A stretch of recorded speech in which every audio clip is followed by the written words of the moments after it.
Hello friends, welcome back to my channel. मैं हूं आपकी फ्रेंड वर्षा। फ्रेंड्स, आज की इस वीडियो में हम 20 डेज सीरीज के की वीडियो के बारे में डिस्कस करेंगे, जिसके अंदर हमने फ्रेंड्स कुछ मिक्सअप इंपॉर्टेंट टॉपिक्स लिए हैं जो कि आपके एग्जाम के पॉइंट ऑफ व्यू से बहुत ही इंपॉर्टेंट हैं। उनके बारे में डिस्कस करेंगे। चलिए फ्रेंड्स, वीडियो को स्टार्ट करते हैं।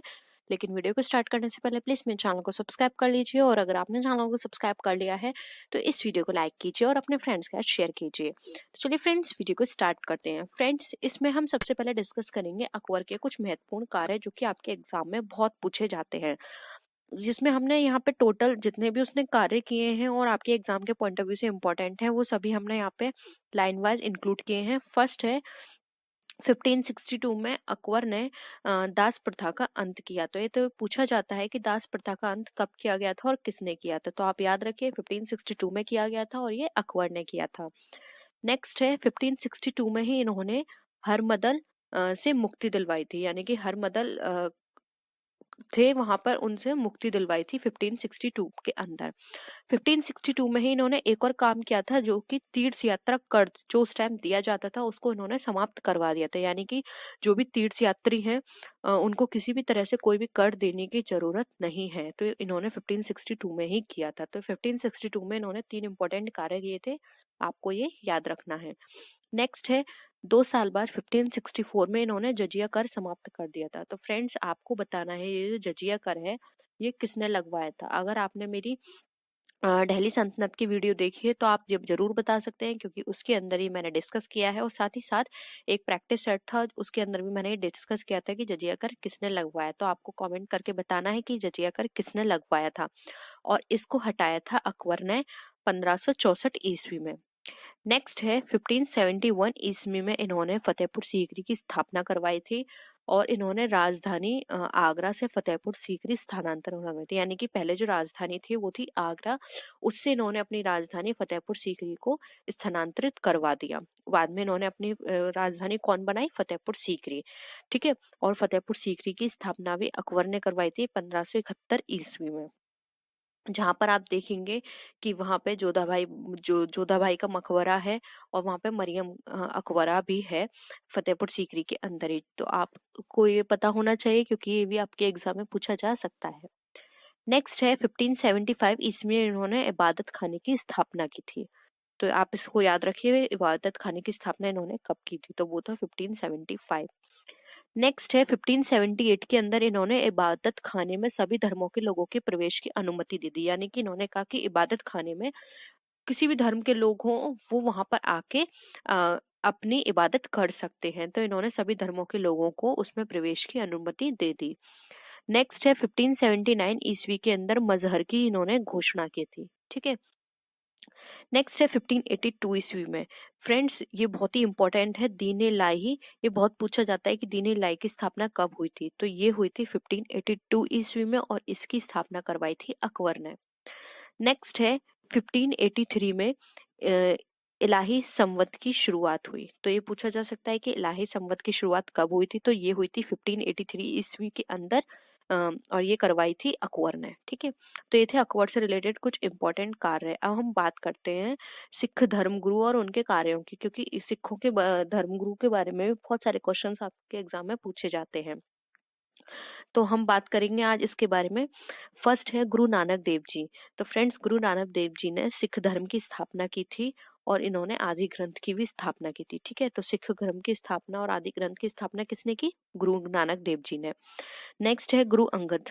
गुरु अंगद ने गुरुमुखी लिपि के जनक भी कहे जाते हैं। इन्होंने गुरुमुखी लिपि की हम कह सकते हैं कि इन्होंने गुरुमुखी लिपि ये लेकर आए थे, तो ये उसके जनक भी कहे जाते हैं। नेक्स्ट है गुरु अमरदास जी।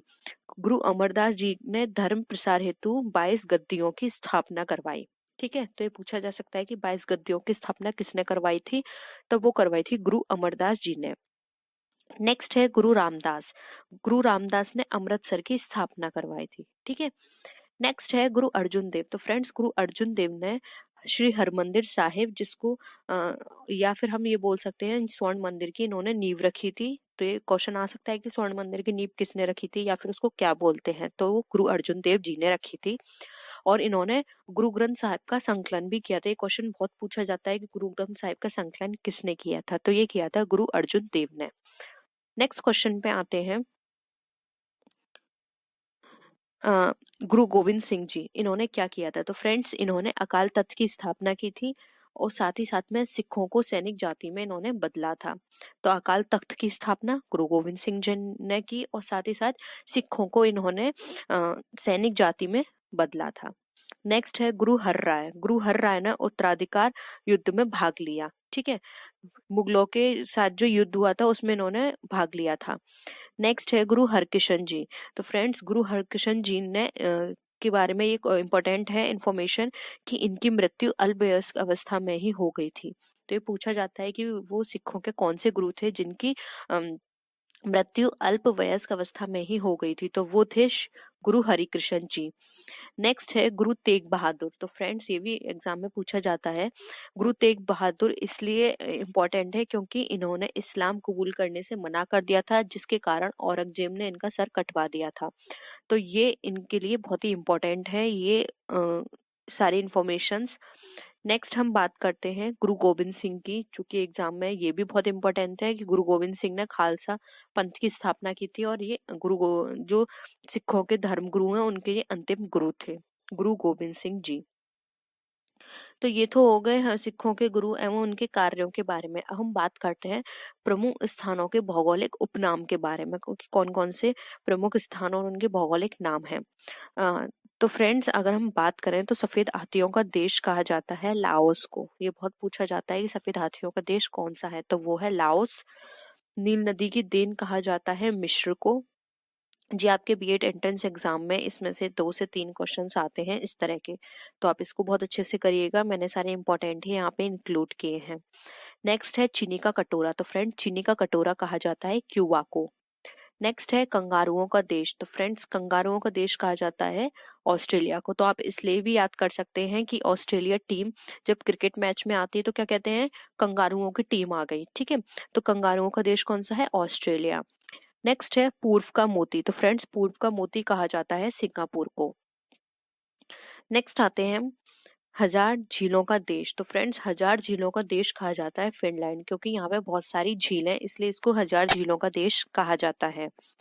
नेक्स्ट है मध्य रात्रि के सूर्य का देश कौन सा है, तो वो है नॉर्वे, क्योंकि फ्रेंड्स यहाँ पे मध्य रात्रि में सूर्य निकलता है इसलिए यहाँ पे इसको मध्य रात्रि के सूर्य का देश कहा जाता है, नॉर्वे को।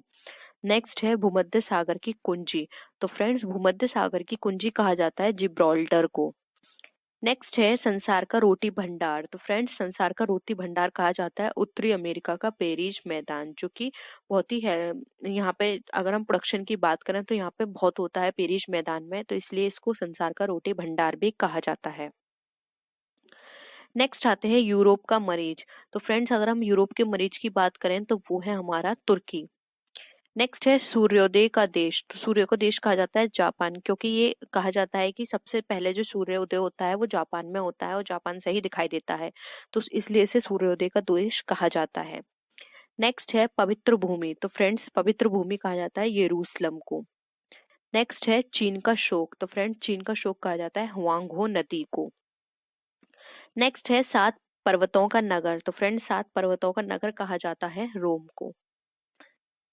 नेक्स्ट है यूरोप का स्वर्ग। तो फ्रेंड्स यूरोप का स्वर्ग कहा जाता है स्विट्जरलैंड को। नेक्स्ट है दुनिया का छत। तो फ्रेंड दुनिया की छत कही जाती है पामीर का पठार दुनिया का छत कहलाता है।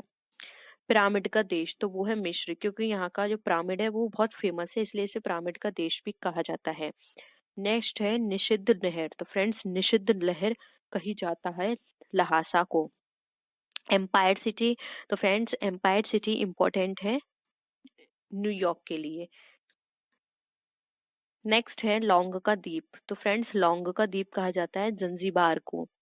Eternal city. तो फ्रेंड इटर्नल सिटी कहा जाता है रोम को। तो इस तरह से भी आ सकता है कि रोम को किस नाम से जाना जाता है, तो आप वहां लिख सकते हैं, ऑप्शंस में गिवन होगा।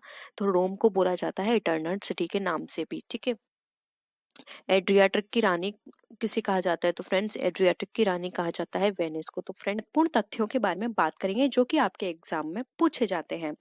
फर्स्ट है संविधान सभा ने राष्ट्रीय ध्वज जो कि हमारा तिरंगा है इसका प्रारूप 22 जुलाई 1947 ईस्वी को अपनाया था। तो आपको पता होना चाहिए कि जो हमारा राष्ट्रीय ध्वज तिरंगा है उसको संविधान सभा ने उसका प्रारूप किस डेट को अपनाया था, तो आपके एग्जाम में पूछा जाता है। नेक्स्ट है रविन्द्रनाथ टैगोर द्वारा रचित जन गण मन को भारत के राष्ट्रगान के रूप में स्वीकार किया गया। राष्ट्रगान को 24 जनवरी 1950 ईस्वी को संविधान सभा द्वारा अंगीकृत यानी कि स्वीकृत या फिर उसको स्वीकार किया गया। तो आपको पता होना चाहिए जनगणमन किसने लिखा है, वो लिखा है रविन्द्रनाथ टैगोर ने। ये हमारा राष्ट्रगान है और इसको 24 जनवरी 1950 को स्वीकार किया गया था संविधान सभा के द्वारा। नेक्स्ट है बंकिम चंद्र चटर्जी द्वारा रचित वंदे मातरम को भारत के राष्ट्रीय गीत के रूप में 24 जनवरी 1950 ईस्वी को अपनाया गया। यानी कि वंदे मातरम जो है वो बंकिम चंद्र चटर्जी ने लिखा है और इसको अपनाया गया था 24 जनवरी 1950 को, और ये क्या है हमारा, ये राष्ट्रीय गीत है। ठीक है। नेक्स्ट है 26 जनवरी 1950 ईस्वी को संविधान सभा ने सारनाथ स्थित अशोक स्तंभ के शीर्ष की अनुकृति को राष्ट्रीय चिन्ह के रूप में स्वीकार किया। यानी कि आपने देखा होगा जो सारनाथ स्थित अशोक स्तंभ है उसके शीर्ष को राष्ट्रीय चिन्ह के रूप में हमने स्वीकारा है और ये स्वीकार किया था 26 जनवरी 1950 को। तो आपको ये डेट पता होनी चाहिए। नेक्स्ट क्वेश्चन पे मूव करते हैं। भारत ने सरकारी उद्देश्य के लिए 22 मार्च 1947 ईस्वी को 57 ईस्वी को राष्ट्रीय पंचांग को अपनाया। राष्ट्रीय पंचांग सख संबंध पर आधारित है। तो आपको पता होना चाहिए सरकारी उद्देश्य के लिए हमने किसको अपनाया, राष्ट्रीय पंचांग को, और ये राष्ट्रीय पंचांग किस पर आधारित है, सख संबंध पर आधारित है। तो ये थे कुछ इंपॉर्टेंट फैक्ट्स। अब हम बात करते हैं संविधान, भारतीय संविधान के स्रोत के बारे में, जो कि हमारा जो संविधान है उसमें जो भी अमेंडमेंट होते हैं या फिर किसी भी तरह के चेंजेस या हम कोई भी वर्क करते हैं तो वो हमने वो सारी चीजें कहाँ कहाँ से बोरो की हैं। तो अगर हम ब्रिटिश संविधान की बात करें तो यहाँ से हमने बोरो की है संसदीय शासन प्रणाली, विधि निर्माण प्रक्रिया और एकल नागरिकता को। ठीक है। नेक्स्ट है दक्षिण अफ्रीका संविधान। तो यहाँ पर हम बात करें तो संशोधन की जितनी प्रणालियां हैं वो हमने दक्षिण अफ्रीका से ली है। यानी कि हम अपने एक्ट्स में जो भी अमेंडमेंट करते हैं वो दक्षिण अफ्रीका के वहाँ पे जो जिस तरह से किया जाता है उसी तरह से हम अपने इंडिया में भी करते हैं। नेक्स्ट आते हैं कनाडा का संविधान। कनाडा के संविधान से हमने संघीय व्यवस्था, केंद्रीय सरकार के अधीन अभिष्ट शक्तियां, इन दोनों को बोरो किया है। नेक्स्ट आता है अमेरिकी संविधान। ये आपके एग्जाम के पॉइंट ऑफ व्यू से बहुत इंपॉर्टेंट है, बहुत पूछा जाता है। तो इससे हमने प्रस्तावना ली है, मूल अधिकार जिसको हम फंडामेंटल राइट बोलते हैं, सर्वोच्च न्यायालय, न्यायिक पुनरावलोकन और राष्ट्रपति के अधिकार एवं कार्य, उपराष्ट्रपति की स्थिति तथा संशोधन प्रणाली, ये सब हमने कहाँ से लिए हैं, अमेरिकी संविधान से लिए हैं। नेक्स्ट आता है ऑस्ट्रेलियाई संविधान। फ्रेंड्स, ऑस्ट्रेलियाई संविधान की बात करें तो यहाँ से हमने लिए हैं प्रस्तावना की भाषा, संवर्ती जिसको हम कॉन्करेंट लिस्ट, तथा केंद्रीय राज्य संबंध हमने ऑस्ट्रेलियाई संविधान से लिए हैं। नेक्स्ट है जर्मनी का संविधान। तो यहाँ से फ्रेंड्स हमने राष्ट्रपति के आपातकालीन अधिकार लिए हैं, जो मैंने आपको बताया था, नेशनल इमरजेंसी हो गया, स्टेट इमरजेंसी हो गया या फिर फाइनेंशियल इमरजेंसी हो गया, तो हमने जर्मनी के संविधान से लिए हैं। इन इमरजेंसी में उनके जो भी अधिकार होंगे वो कहाँ से लिए हैं, जर्मनी से। नेक्स्ट है जापानी संविधान। यहाँ से कानून द्वारा स्थापित प्रक्रिया तथा शब्दावली को लिया गया है। नेक्स्ट आता है रूसी संविधान। तो फ्रेंड्स, रूसी संविधान की बात करें तो यहाँ से मौलिक कर्तव्य जिसको फंडामेंटल ड्यूटीज भी बोलते हैं, ये ली गई हैं हमारी। इसके बाद आते हैं हम फ्रांसीसी संविधान पे। तो फ्रांसीसी संविधान से हमने गणतंत्र की व्यवस्था को लिया है। नेक्स्ट है आयरलैंड का संविधान। तो फ्रेंड्स, इससे राज्य के नीति निर्देशक तत्व, राष्ट्रपति के निर्वाचक मंडल तथा राज्यसभा में 12 सदस्यों का मनोनयन, ये तीनों चीजों को हमने कहाँ से लिया है, आयरलैंड से। ये बहुत पूछे जाते हैं। इसके बाद हम बात करते हैं गवर्नमेंट ऑफ इंडिया एक्ट 1935 की। तो फ्रेंड्स, इस अधिनियम के अंतर्गत 200 अनुच्छेद हमारे डायरेक्ट और इनडायरेक्ट रूप से भारतीय संविधान के अनुच्छेदों से मिलते जुलते हैं। फ्रेंड्स, आज की इस वीडियो में हम बात करेंगे विभिन्न यंत्रों के नाम और उनके कार्यों के, क्योंकि एग्जाम में बहुत पूछे जाते हैं कि अच्छा ये बताइए ये वाला यंत्र किस काम में आता है, या फिर आपको उनका काम दे दिया होगा, फिर आपको 4 ऑप्शन से दिए होंगे, अच्छा ये बताइए ये वाला काम कौन सा यंत्र करता है। तो इस तरह से क्वेश्चंस बहुत आते हैं। तो आज हम उन्हीं के बारे में डिस्कस करेंगे। आप इनको अपनी नोटबुक में नोट कर लीजिएगा। फर्स्ट आता है अल्टीमीटर।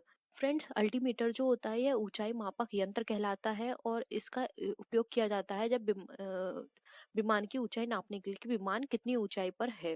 तो जिसका प्रयोग विमानों में किया जाता है, यानी कि विमान कितनी ऊंचाई पर अब है, कितनी ऊंचाई पर वो उन्हें जाना चाहिए, इन सब के लिए अल्टीमीटर का यूज किया जाता है।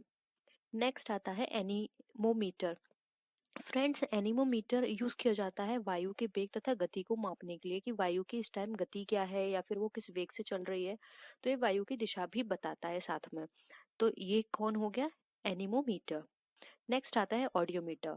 फ्रेंड्स, ऑडियोमीटर यूज किया जाता है ध्वनि की तीव्रता को मापने के लिए। फ्रेंड्स, यहाँ से कौन हटा दीजिएगा।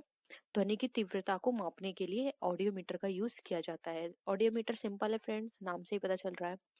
नेक्स्ट आता है एरोमीटर। एरो एयर से बना है फ्रेंड्स। यह वायु और गैसों के घनत्व को मापने के काम आता है कि वायु और गैसों के बीच में कितना घनत्व है, इसलिए ये नापने के लिए हम एरोमीटर यंत्र का यूज करते हैं। नेक्स्ट आता है ऑडियोफोन। जो लोग सुनने में सहायता के लिए कान में लगाते हैं, यानी कि जिनको प्रॉब्लम होती है सुनने में, वो इसको लगाते हैं ऑडियोफोन को, या सुनने की मशीन भी कहलाती है। ठीक है, तो आप समझ गए होंगे ये कौन सी मशीन है। जो सुन नहीं पाते हैं लोग, उनको एक मशीन लगानी होती है जिसके थ्रू वो सुन सकते हैं कि सामने वाला पर्सन क्या कह रहा है, तो उसको बोला जाता है ऑडियोफोन। नेक्स्ट आता है बैरोमीटर। फ्रेंड्स, बैरोमीटर का यूज किया जाता है वायुदाब मापने के लिए। ठीक है, बहुत सिंपल है ये। बैरोमीटर का प्रयोग वायुदाब मापने के लिए किया जाता है। फ्रेंड्स, बैरोमीटर एग्जाम में बहुत पूछा जाता है कि इसका उपयोग कहाँ किया जाता है। नेक्स्ट आते हैं हम बाइनोक्यूलर पर। बाइनोक्यूलर की बात करें तो फ्रेंड्स, यह उपकरण दूर की वस्तुएं देखने के काम में आता है। ठीक है, नेक्स्ट आता है कैलिपर्स। कैलिपर्स की बात करें तो फ्रेंड्स, ये बेलनाकार वस्तुओं के अंदर तथा बाहर के व्यास मापने के काम आता है कि कोई भी बेलनाकार वस्तु है तो उसके अंदर और बाहर के व्यास मापता है। इससे वस्तु की मोटाई मापी जाती है। ठीक है, नेक्स्ट आता है कैलोरीमीटर। यह उपकरण तांबे का बना होता है और ऊष्मा की मात्रा ज्ञात करने में काम आता है। ठीक है, ये किसका बना होता है? तांबे का बना होता है और ऊष्मा की मात्रा ज्ञात करने में हमारे काम आता है कैलोरीमीटर। नेक्स्ट आता है सिनेमेटोग्राफ। फ्रेंड, सिनेमेटोग्राफ की बात करें तो छोटी छोटी फिल्मों को बड़ा करके पर्दे पर लगाकर क्रम में प्रक्षेपण करने के लिए इस यंत्र का प्रयोग किया जाता है।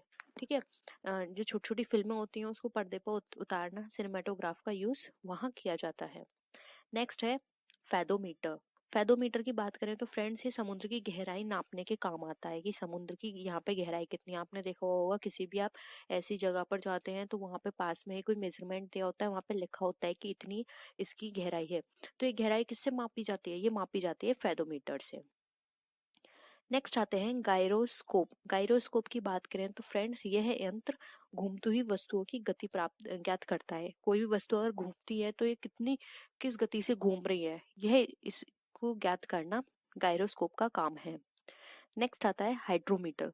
फ्रेंड्स, अगर हम हाइड्रोमीटर की बात करें तो ये उपकरण के द्वारा द्रवों की आपेक्षिक घनत्व ज्ञात किया जाता है, यानी कि जो द्रवों का आपेक्षिक घनत्व होता है ये हम हाइड्रोमीटर के द्वारा मापते हैं।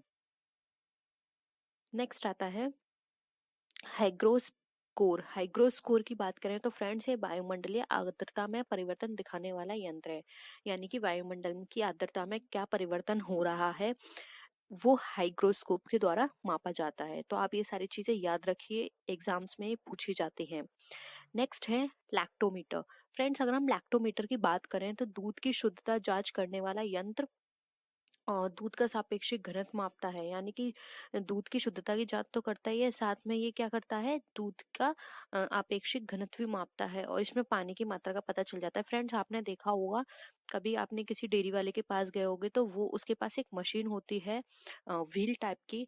तो उसके अंदर क्या होता है, वो बहुत सारे वहां पे क्यूब लगे होते हैं। उस क्यूब के अंदर वो क्या करते हैं कि जो दूध होता है उसको उसमें थोड़ा और डालकर और उसको उस व्हील को चलाते हैं। अब उस चलाने से क्या होता है कि वहां पे उन्हें पता चल जाता है कि इसके अंदर पानी की कितनी मात्रा ऐड की गई है। तो वो जो उनका प्रोसेस या यंत्र कहते हैं हम, वो होता है हमारा लैक्टोमीटर। नेक्स्ट आता है माइक्रोफोन। माइक्रोफोन की बात करें तो यह यंत्र ध्वनि तरंगों को विद्युत स्पंदों में परिवर्तित करता है, यानी कि माइक्रोफोन ध्वनि यंत्र को क्या करेगा, विद्युत स्पंदों में परिवर्तित करता है, उसे हम कहते हैं माइक्रोफोन। नेक्स्ट आते हैं ओडोमीटर। फ्रेंड्स, ओडोमीटर की बात करें तो ये मोटर गाड़ी की गति को ज्ञात किया जाता है, इसे चक्कर मापी भी कहा जाता है। आपने देखा हो मोटर गाड़ी में ये लगा होता है, तो ये गति को मापता है कि अब गाड़ी कितनी गति से चल रही है, तो उसको बोला जाता है ओडोमीटर। तो फ्रेंड्स, आई होप ये यहाँ पे आपको सारी चीजें क्लियर होंगी। नेक्स्ट आते हैं पीएच मान पे। फ्रेंड्स एग्जाम में पीएच मान भी बहुत पूछे जाते हैं, इसका पीएच मान कितना है, इसका पीएच मान कितना है, ठीक है। फर्स्ट आता है आमाशय रस। आमाशय रस की बात करें तो फ्रेंड्स आमाशय रस का जो पीएच मान है वो है 1.0 से लेकर 3.0, यानी कि 1 से लेकर 3 तक आमाशय रस का पीएच मान होता है। नेक्स्ट हम बात करें पेय पदार्थ की, तो फ्रेंड्स पेय पदार्थ का पीएच मान होता है 2 से लेकर 4, ठीक है। सिरके का पीएच मान होता है 2.4 से लेकर 3.4 के अंदर सिरके का पीएच मान होता है। नेक्स्ट आ रहा है यूरिन की, तो यूरिन में भी अगर हम मानव की बात करें तो फ्रेंड्स यूरिन का जो पीएच मान निकल कर आता है वो निकल कर आता है 4.8 से 8.4। नेक्स्ट है लार, ये भी हम मानव की बता रहे हैं, तो लार का जो पीएच मान होता है वो होता है 6.5 से 7.5। देखिए लार का पीएच मान सबसे ज्यादा है और उससे भी ज्यादा है समुद्री जल का। नेक्स्ट आता है वर्षा का जल, तो वर्षा के जल का जो पीएच मान है वो है 6 और समुद्री जल का पीएच मान होता है 8.5। तो आप इन्हें नोट कीजिएगा, ये पीएच मान बहुत पूछे जाते हैं एग्जाम में।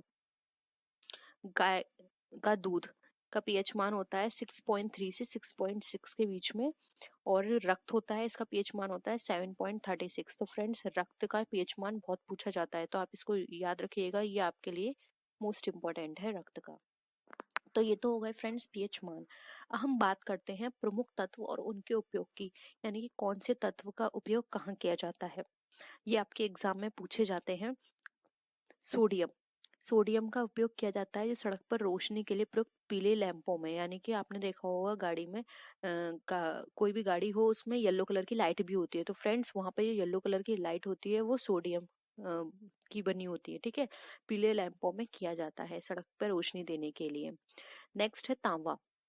फ्रेंड्स तांबा तार विद्युत के चालन के लिए, बर्तन और पन्नी के निर्माण के लिए, पन्नी का मतलब यहाँ पे फ्रेंड्स फॉयल है, ठीक है, पन्नी के निर्माण के लिए। तो आपने देखा होगा तांबे का तार, बर्तन होते हैं तांबे के, और पन्नी के निर्माण में, फॉयल के निर्माण में भी तांबे का प्रयोग किया जाता है। नेक्स्ट आता है एल्यूमिनियम। तो फ्रेंड्स एल्यूमिनियम का प्रयोग भी तार, बर्तन, पन्नी, पैकिंग के लिए, वही फॉयल के निर्माण में, अंतरिक्ष में और ऑटो उद्योग में भी किया जाता है। अंतरिक्ष में यानी कि जो हम मिसाइल होती है वो एल्यूमिनियम वहां में यूज किया जाता है। नेक्स्ट आता है आयरन। आयरन आयरन की बात करें तो फ्रेंड्स आयरन बर्तन में, चुंबक में, जो ट्रांसफार्मर की कोर में प्रयुक्त होती है उस चुंबक में, और स्टेनलेस स्टील में हमारा आयरन का यूज किया जाता है। नेक्स्ट आता है गोल्ड और चांदी, ये बहुत सिंपल है, सबको पता होगा, आभूषण में तथा भोजन पदार्थों की सजावट के लिए। फ्रेंड्स ये सिंपल है, कुछ बेसिक हैं, लेकिन एग्जाम में ये पूछ लिए जाते हैं, तो कई बार बच्चे कंफ्यूज हो जाते हैं क्योंकि वो एग्जाम में पढ़ते नहीं, उन्हें लगता है ये तो बेसिक है ये नहीं पूछा जाएगा, लेकिन कई बार ऐसी होती है बहुत ही कॉमन चीज होती है, हम वहाँ पे कंफ्यूज हो जाते हैं और गलत कर देते हैं। तो आपको अभी आपके पास टाइम है, आप सब कुछ पढ़िए, ऐसा मत करिए कि हाँ ये इजी है हम नहीं पढ़ रहे हैं, होगा तो हम कर लेंगे, या फिर ये नहीं आता। आपको जो भी कहीं से ही मैटर मिलता है प्लीज उसे पढ़िए। नेक्स्ट है पारा। पारे का उपयोग थर्मामीटर में किया जाता है, अतिचालक के रूप में किया जाता है, और ट्यूबलाइट के अंदर भी पारे का उपयोग किया जाता है। नेक्स्ट आते हैं टाइटेनियम। टाइटेनियम की बात करें तो फ्रेंड टाइटेनियम का यूज किया जाता है परमाणु व अंतरिक्ष अनुसंधान में तथा हवाई जहाज उद्योग में, ठीक है। भारतीय संघ की कार्यपालिका शक्ति राष्ट्रपति में निहित होती है, यानी कि फ्रेंड्स जो भारतीय संघ की कार्यपालिका शक्ति होती है वो किसके अंदर होती है, राष्ट्रपति में निहित होती है। इस तरह का क्वेश्चन बहुत आता है, तो ऑप्शंस में आपको गिवन होगा कि भारतीय संघ की जो कार्यपालिका शक्ति है वो किसमें निहित है, राष्ट्रपति, उपराष्ट्रपति, प्रधानमंत्री या फिर मुख्यमंत्री। तो आपको बताना है वो राष्ट्रपति में। तो मैंने ये जो मैंने आपको पॉइंट्स बताए हैं वो टू दी पॉइंट इसी तरह से आपके ऑप्शंस में पूछा जाता है, तो आप ऐसे याद कर सकते हैं। नेक्स्ट है वह देश का संवैधानिक प्रधान होता है, ठीक है, यानी कि इसमें एक क्वेश्चन ये भी बनता है कि जो भारत का जो पहला नागरिक होता है वो कौन होता है, तो वो होता है हमारा राष्ट्रपति। इस तरह से भी क्वेश्चन आता है, तो संवैधानिक प्रधान कौन होगा, राष्ट्रपति। नेक्स्ट है भारत में संसदीय व्यवस्था को अपनाया गया है। ये सबको पता है कि संसदीय व्यवस्था है उसके अकॉर्डिंग सब लोग निर्वाचित होते हैं। नेक्स्ट है राष्ट्रपति नाम मात्र को ही कार्यपालिका प्रधान होता है, यानी कि बस राष्ट्रपति जो है वो नाम मात्र का ही होता है, बाकी के सारे कार्य कौन करता है, प्रधानमंत्री और उसके मंत्री परिषद में वास्तविक कार्यपालिका की शक्तियां नहीं होता, यानी कि जो भी कार्य होंगे वो प्रधानमंत्री और सिर्फ मंत्री परिषद ही करेंगे, बाकी के कार्य कौन करेंगे? वो होंगे हमारे प्रधानमंत्री और उनके मंत्रिपरिषद में वास्तविक कार्यपालिका शक्तियां उनमें निहित है। यानी कि राष्ट्रपति जो होगा सिर्फ नाम मात्र का कार्यपालिका प्रधान होगा, जबकि जो कार्य होंगे वो प्रधानमंत्री और उसके मंत्रिपरिषद को ही करने होंगे। नेक्स्ट है, भारत का राष्ट्रपति अप्रत्यक्ष रूप से एक निर्वाचक मंडल द्वारा निर्वाचित किया जाता है। यानी कि जो भारत का राष्ट्रपति होता है वो अप्रत्यक्ष रूप से एक निर्वाचक द्वारा होता है। यानी कि हम डायरेक्ट उसको अपॉइंट नहीं कर सकते हैं, उनके लिए वोट नहीं कर सकते, वो अप्रत्यक्ष रूप से हम उनको चुनते हैं। ठीक है। नेक्स्ट है, इससे संसद के दोनों सदनों के निर्वाचित सदस्य राज्य विधानसभाओं तथा संघ शासित क्षेत्रों तथा विधानसभाओं के सदस्य निर्वाचित सदस्य भाग लेते हैं। यानी कि जो संसद के दोनों सदन होते हैं, लोकसभा और राज्यसभा, उसके जो निर्वाचित सदस्य होते हैं, राज्य विधानसभाओं के जो सदस्य होते हैं, या फिर जो हमारे संघ शासित प्रदेश है वहाँ जो सदस्य होते हैं वो इसमें भाग लेते हैं उनको अपॉइंट करने के लिए।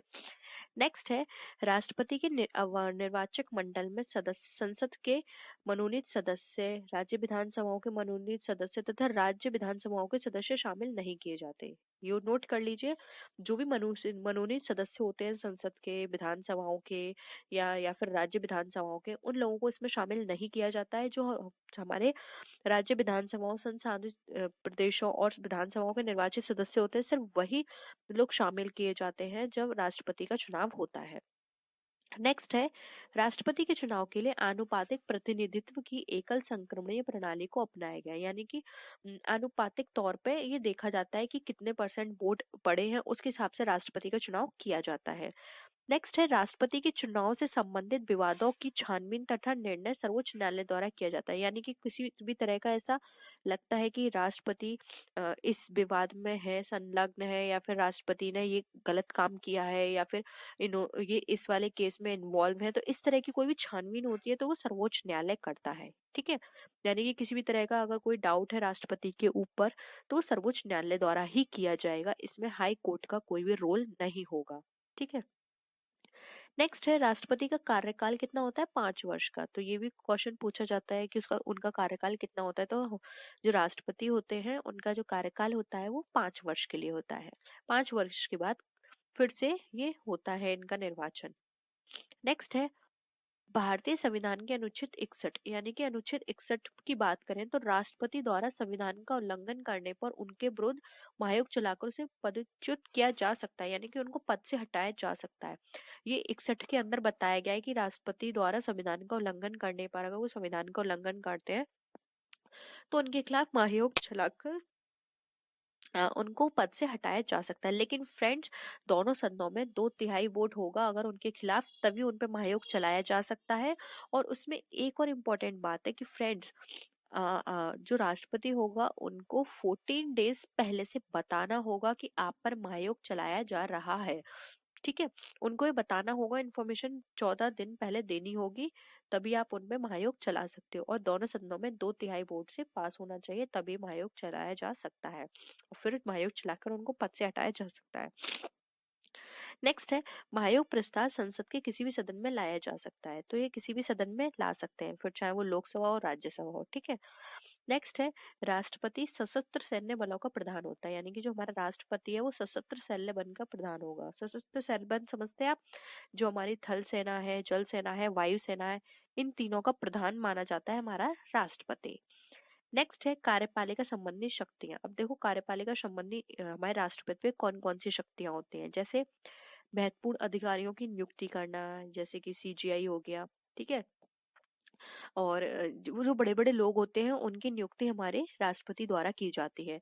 पद की नियुक्ति व शासन संचालन संबंधी शक्ति, सैनिक क्षेत्र में इत्यादि शक्ति, जैसे कि मैंने आपको बताया था ऊपर अभी कि थल सेना, वायु सेना और जो हमारी जल सेना होती है, इनके जो बड़े वो होते हैं हेड जो होते हैं, इनकी नियुक्ति हमारे इनके द्वारा, राष्ट्रपति के द्वारा की जाती है। अब देखिए, इनके कुछ विधायी शक्तियां होती हैं। फ्रेंड्स, ये विधायी आप इस तरह से लिखिएगा, विधायी इस तरह से है। ठीक है। कुछ विधायी इनके पास शक्तियां होती है, जैसे कि विधायक की क्षेत्र का प्रशासन, संसद सदस्यों का मनोनयन, अध्यादेश जारी करने की शक्ति, त्यागी संबंधी द्वारा राष्ट्रपति को देश या उसके किसी हिस्से से आसन संकट से निपटने के लिए आपातकालीन शक्तियां प्रदान गई, जिसका प्रयोग में केंद्रीय मंत्रिमंडल की सलाह से करता है। यानी कि इनके पास कुछ ऐसी शक्तियां भी होती हैं, अगर इनको लगता है कि किसी भी तरह का कोई संकट आ रहा है राज्य में, किसी भी देश के किसी भी राज्य में, तो अगर इनको लगता है तो ये अपनी इन शक्तियों का प्रयोग कर सकते हैं। और ये प्रयोग सिर्फ तभी कर सकते हैं जो भी इनका केंद्रीय मंत्रिमंडल होगा, उनकी सलाह होगी, उनकी सलाह मशवरे से ये उन सब जो भी इनको शक्तियां मिली हुई हैं उनका प्रयोग करके ये वहां पर किसी भी तरह की आपातकालीन शक्तियां लागू कर सकते हैं। जैसे कि युद्ध, बाहरी आक्रमण या सशस्त्र विद्रोह की स्थिति से संबंधित आपातकालीन व्यवस्था है, वो है सेक्शन 352 के अकॉर्डिंग। ये हमारी कैसे हो गई फ्रेंड्स, ये हमारी कहलाती है हमारी नेशनल इमरजेंसी। नोट कर लीजिए, पूछा जाता है नेशनल इमरजेंसी किस सेक्शन में बताई गई है, तो ये बताई गई है सेक्शन 352 के अकॉर्डिंग। अगर इनको किसी भी तरह का बाहरी आक्रमण या विद्रोह कोई लगती है स्थिति, तो नेशनल इमरजेंसी लगा सकते हैं, जो कि सेक्शन 352 में बताई गई है। नेक्स्ट आता है राज्य में संवैधानिक तंत्र के विफल होने से उत्पन्न आपातकालीन व्यवस्था। यानी किसी राज्य में लगता है कि वहां पे लड़ाई दंगा हो सकता है, तो वो इस तरह की इमरजेंसी यूज करते हैं। तो फ्रेंड्स, इस इमरजेंसी को बोला जाता है स्टेट इमरजेंसी, जो कि किसी राज्य में लगाई जाती है। ठीक है, 2 से 3 राज्यों में भी लगा सकते हैं। ठीक है, तो ये आते हैं, डिफाइन की गई है हमारी सेक्शन 356 में। नेक्स्ट आता है विपत्ति के संकट। यानी कि जब हमारे पास कोई फाइनेंशियल किसी भी तरह की प्रॉब्लम आती है, तो वहां पे लगाई जाती है हमारी फाइनेंशियल इमरजेंसी, जो कि हमारी डिफाइन की गई है फ्रेंड 360 में। तो फाइनेंशियल इमरजेंसी कहाँ आ गई, सेक्शन 360 में। चंद्रगुप्त मौर्य 322 से लेके 200, अगर हम यहाँ पे बात करेंगे, इनका टाइम पीरियड है, याद रखिएगा कब इन्होंने नंद वंश की स्थापना की थी। तो ये टाइम पीरियड पूछा जाता है, तो यहाँ पर है 322 से 298 बीसी में चाणक्य की सहायता से नंद वंश के शासक घनानंद को अपदस्थ कर मौर्य साम्राज्य की स्थापना की। यानी कि जो नंद वंश के शासक था घनानंद, देखो एक क्वेश्चन यहाँ पे बन गया कि नंद वंश का शासक कौन था, वो था घनानंद। अब उनको अपदस्थ यानी कि उनको हरा कर चंद्रगुप्त मौर्य ने 322 से लेकर 298 बीसी तक टाइम पीरियड में इन्होंने मौर्य साम्राज्य की स्थापना कर ली। तो ये यहाँ पे 2 क्वेश्चन बनते हैं, मौर्य साम्राज्य की स्थापना किसने की, चंद्रगुप्त मौर्य ने, और ये आपका टाइम पीरियड है, और किसको हरा कर की, तो घनानंद को, जो कि नंदवंश का शासक था। नेक्स्ट है सेल्यूकस ने मेगस्थनीज को अपने राजदूत के रूप में चंद्रगुप्त मौर्य के दरबार में भेजा। अब देखिए यहाँ पर एक क्वेश्चन यहाँ पे ही बनता है, सेल्यूकस ने मेगस्थनीज को, तो सेल्यूकस के राजदूत कौन था, सॉरी सेल्यूकस जो था वो मेगस्थनीज का राजदूत था, और चंद्रगुप्त मौर्य के दरबार में उनको भेजा था। तो यहाँ से एक क्वेश्चन और बन गया आपका। नेक्स्ट है सैंड्रोकट्स की पहचान चंद्रगुप्त मौर्य के रूप में सर्वप्रथम विलियम जोन्स ने की। अब यहाँ पे ये क्वेश्चन भी आता है कि सैंड्रोकट्स कौन है, तो वो है सैंड्रोकोट्स चंद्रगुप्त मौर्य, और इसकी पहचान किसने की थी, तो वो की थी विलियम जोन्स ने। नेक्स्ट है चंद्रगुप्त मौर्य ने अपने अंतिम समय में जैन भिक्षु भद्रबाहु से दीक्षा लेकर श्रवण बेलगोला में कायाकलेश के द्वारा प्राण त्याग दिए।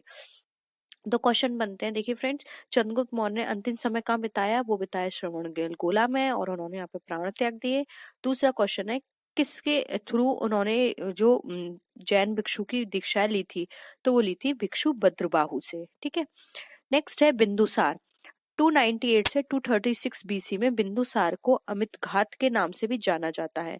अमित घात यहाँ पे आप याद रखिएगा, इस नाम से इनको जाना जाता है बिंदुसार को, और वह आजीवक संप्रदाय का अनुयायी था। किसका अनुयायी था, आजीवक संप्रदाय का। नेक्स्ट आते हैं हम,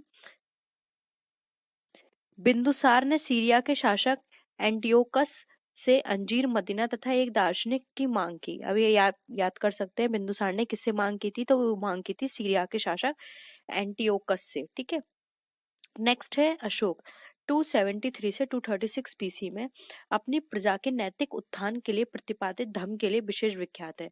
अब यहाँ पे ये क्वेश्चन आता है कि अशोक किसके लिए विख्यात है, तो वो धम्म के लिए विख्यात है। नेक्स्ट है अशोक ने अपने शासन के 8वें वर्ष में यानी कि 261 बीसी में कलिंग पर आक्रमण किया और उसे जीत लिया। ये बहुत फेमस था, कलिंग का आक्रमण पूछा जाता है, कलिंग का आक्रमण कब हुआ था, 261 बीसी में हुआ था। नेक्स्ट है कलिंग के साथ हुए युद्ध में भारी रक्तपात को देखकर, यानी कि वहां पे खून की बहुत नदियां बही थी, तो उन सब वो खून को देखकर जो अशोक थे उन्होंने युद्ध नीति को छोड़कर धम्म नीति का पालन किया। ठीक है, किस नीति का, धम्म नीति का पालन किया। नेक्स्ट है अशोक ने अपने बड़े भाई सुमन के पुत्र निग्रोध से प्रभावित होकर बौद्ध धर्म को अपनाया। यानी कि जो उनका बड़ा भाई सुमन था, उनका जो पुत्र था निग्रोध, वो बौद्ध धर्म का अनुयायी था। तो उससे प्रभावित होकर उन्होंने बाद में उपगुप्त ने उसे बौद्ध धर्म में दीक्षित किया। यानी कि अशोक को दीक्षित किया था बौद्ध धर्म में, किसने? उपगुप्त ने। ठीक है। नेक्स्ट है, अशोक के धम्म की परिभाषा किससे ली गई है? वो राहुलोवाद सूत्र से ली गई है। राहुलो है तो रा के बाद फ्रेंड्स आप डंडा लगा लीजिएगा एक, जो कि जिसको हम आखिरी मात्रा बोलते हैं। तो ये है राहुलोवाद। ठीक है, राहुलोवाद सूत्र इससे ली गई है। ठीक है, तो यहां से ली गई है धम्म की परिभाषा। नेक्स्ट आते हैं, अशोक के कलिंग युद्ध तथा हृदय परिवर्तन की जानकारी हमें कहाँ से मिलती है? ये क्वेश्चन बहुत पूछा जाता है। तो ये हमें 13वें शिलालेख से मिलती है। अशोक के शिलालेख बहुत इंपॉर्टेंट है फ्रेंड्स, ये एग्जाम में बहुत पूछे जाते हैं।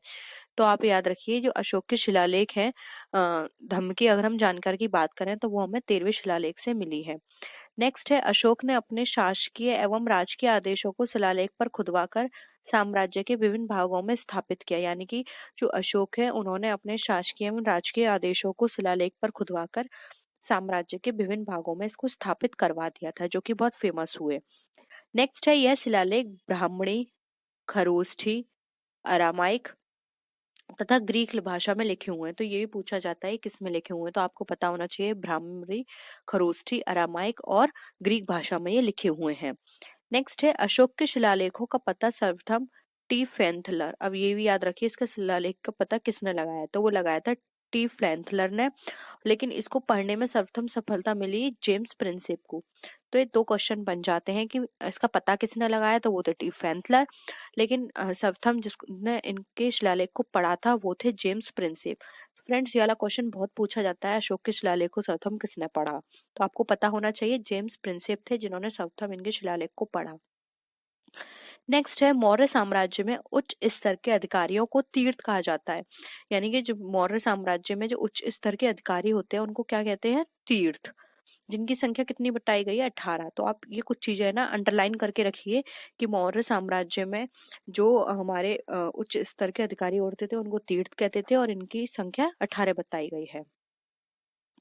नेक्स्ट इंफॉर्मेशन है, कौटिल्य के अर्थशास्त्र तथा मैगस्थनीज की इंडिका से मौर्य साम्राज्य की जानकारी मिलती है। तो देखिए 2-3 क्वेश्चन ये भी बन गए। ये पूछा जा सकता है अर्थशास्त्र किसने लिखी है? तो ये लिखी है कौटिल्य ने। और इंडिका किसकी है? तो ये मैगस्थनीज की है। और इन दोनों की, इस अर्थशास्त्र एवं इंडिका से ही मौर्य साम्राज्य की जानकारी मिलती है। तो ये तो हो गए मौर्य साम्राज्य से रिलेटेड इंफॉर्मेशंस। इसके अलावा और भी कुछ इम्पोर्टेंट इंफॉर्मेशंस हैं जिसको हम डिस्कस करेंगे कि इनसे रिलेटेड और कौन कौन से क्वेश्चंस है जो कि एग्जाम में पूछे जाते हैं। तो आई होप आपको आज की वीडियो पसंद आई होगी। वीडियो पसंद आए तो वीडियो को लाइक कीजिएगा, अपने फ्रेंड्स के साथ शेयर कीजिएगा। किसी भी तरह की कोई भी क्वेरी हो तो आप नीचे कमेंट सेक्शन में लिख सकते हैं फ्रेंड्स। तो फ्रेंड्स, हम आपसे नेक्स्ट वीडियो में मिलते हैं और भी अच्छी वीडियोस के साथ। तब तक के लिए बाय बाय।